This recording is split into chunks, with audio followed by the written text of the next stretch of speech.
ole tuna kan hla sak le tur hi sanga inaron request ania Christian labu number zani somsari pathum lalpai mingmoi hi ti ania SSS number 5 ania saplala mazon let there be light ti dai khania eng lo omro se ina nia mar chu mi zo la nin hi chonin anglawa mi zo la siam tu hi reverend ro mingliana ani hei zai polten moi tak in an sathina zai pol sakchi muang fan rui mai han sakchi ani a thluk hriat nan kan han sadon ani kan an samai mai dawn ni a thluk la hrelo tan lalpa i ming moi hi hriatin kalung oi lalpa isu inena cholo chuan ka mai tua fo po in lom na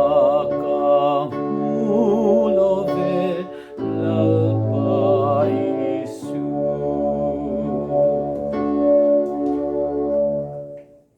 khát tiếng tiêu kha ania chang ni na chau hin sa le chin tiang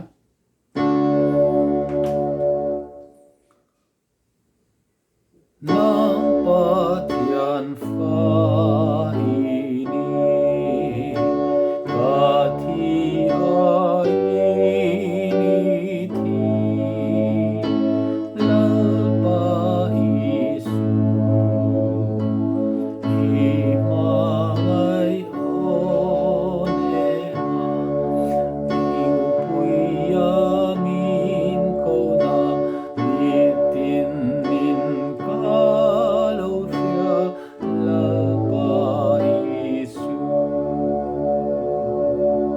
chao khat na lalpa i ming moi hi hriatin kalung oi lalpa isu inena cholo chuan ka ngai tua fo po in lom na ka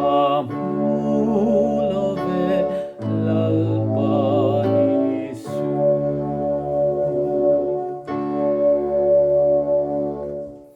khát tiếng vel kha ani a khot te kan sang dan te po kha ti chia lo po mai the a thluk riat nan tok le phut me ro se sangan ron request ani